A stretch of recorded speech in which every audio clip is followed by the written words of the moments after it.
এবছর অর্থাৎ 2025 শিক্ষাবর্ষে আমার যে সকল ছাত্রছাত্রীরা বর্ধমান ইউনিভার্সিটির অন্তর্গত বিএ ফার্স্ট সেমিস্টারে পড়ছো এবং যারা মেজর পেপার হিসাবে ইতিহাস সাবজেক্ট নিয়েছো, আজ আমি তোমাদের জন্য লাস্ট মিনিট সাজেশন নিয়ে হাজির হয়েছি।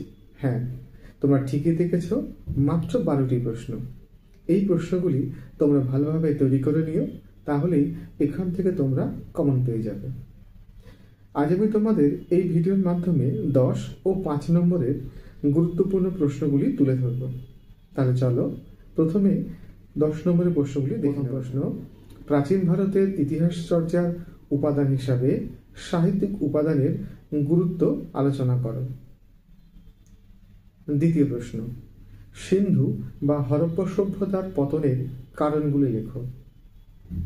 তৃতীয় প্রশ্ন: ঋগ বৈদিক যুগে আর্যদের সামাজিক ও অর্থনৈতিক জীবনের পরিচয় দাও। পরের প্রশ্ন: কিভাবে বিবর্তনের মধ্যে দিয়ে আদিম মানুষ শিকারী খাদ্য সংগ্রাহক থেকে স্থায়ী বসবাসকারী মানুষে পরিণত হলো। পরের প্রশ্ন: জৈন ধর্মের প্রচারে মহাবীরের অবদান লেখো। এবার চলো এখান থেকে গুরুত্বপূর্ণ 5 নম্বরের প্রশ্নগুলি দেখি। প্রথম প্রশ্ন: প্রাচীন ভারতের ইতিহাস চর্চার উপাদান রূপে মুদ্রার গুরুত্ব লেখো। দ্বিতীয় প্রশ্ন: প্রাচীন ভারতের ইতিহাস চর্চার উপাদান রূপে লিপি বা লেখমালার গুরুত্ব লেখো। তৃতীয় প্রশ্ন: সভা ও সমিতি কি? আর্যদের রাজনৈতিক জীবনে সভা ও সমিতির গুরুত্ব লেখো। এই প্রশ্নটি ঘুরে আসতে পারে: আর্যদের রাজনৈতিক জীবনের সংক্ষিপ্ত পরিচয় দাও, অথবা আর্যদের প্রশাসনিক ব্যবস্থার বৈশিষ্ট্যগুলি লেখো। পরের প্রশ্ন: সিন্ধু সভ্যতার মানুষের সামাজিক ও অর্থনৈতিক জীবনের পরিচয় দাও। পরের প্রশ্ন: জৈন ধর্মের মূল বৈশিষ্ট্যগুলি লেখো। পরের প্রশ্ন: বৌদ্ধ ও জৈন ধর্মের মধ্যে একটি তুলনামূলক আলোচনা করো।